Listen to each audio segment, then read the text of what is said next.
చనిపోయేటప్పుడు ఇక నేను చనిపోతాను, నా ఆశయం ఈ ఆయుధం రూపంలో మీ చేతులకు ఇస్తున్నాను అని చెప్పిపోయిన వ్యక్తి ఆయన.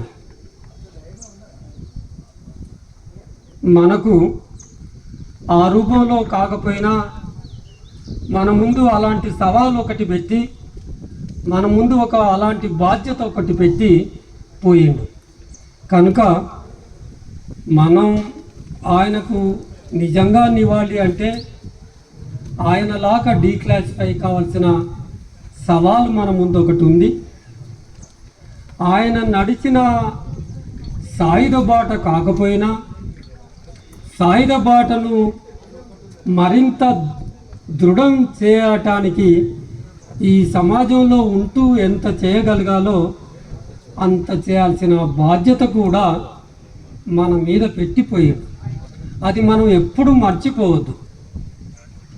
ప్రజలతో మమేకం కావటం, ప్రజాపక్షాన నిలబడటం, ప్రజా పోరాటాల్లో భాగం కావటము మనం మర్చిపోవద్దు. నిరంతర అధ్యయనం, నిరంతర పోరాటం, నిరంతర ఆచరణ. నిజానికి మనం ఇక్కడ చేయి పెట్టుకొని మాట్లాడాలనుకుంటే మనం మన 24 గంటల్లో ఒక కమ్యూనిస్టుగా ఒక ఆశయ సిద్ధి కోసం ఏ మేరకు పని చేయగలుగుతున్నాం, ఎన్ని గంటలు దానికోసం పెడుతున్నాం, కనీసంగా చదువుతున్నామా? వాళ్ళేమో అక్కడ ప్రాణాలే ఇస్తున్నారు, కనీసం మనం అధ్యయనం చేస్తున్నామా? ఆచరణలో కమ్యూనిస్టుగా బ్రతుకుతున్నామా అనే సవాలు మన ముందు పెట్టిపోయింది.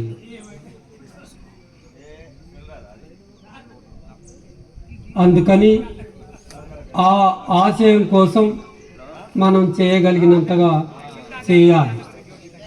అయితే ఈ మనం ఉంటున్న సమాజంలో వాళ్ళ ఆశయానికి సహకరించటము అంటే మనం మన రంగాల్లో ఎన్నో రంగాలు ఉన్నాయి మన ముందు.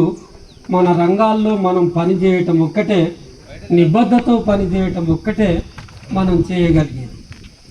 అయినప్పటికీ రాజ్యం మీరు ఎంత డెమోక్రాటిక్గా చేసినా కానీ, ఎంత రాజ్యాంగబద్ధంగా చట్టబద్ధంగా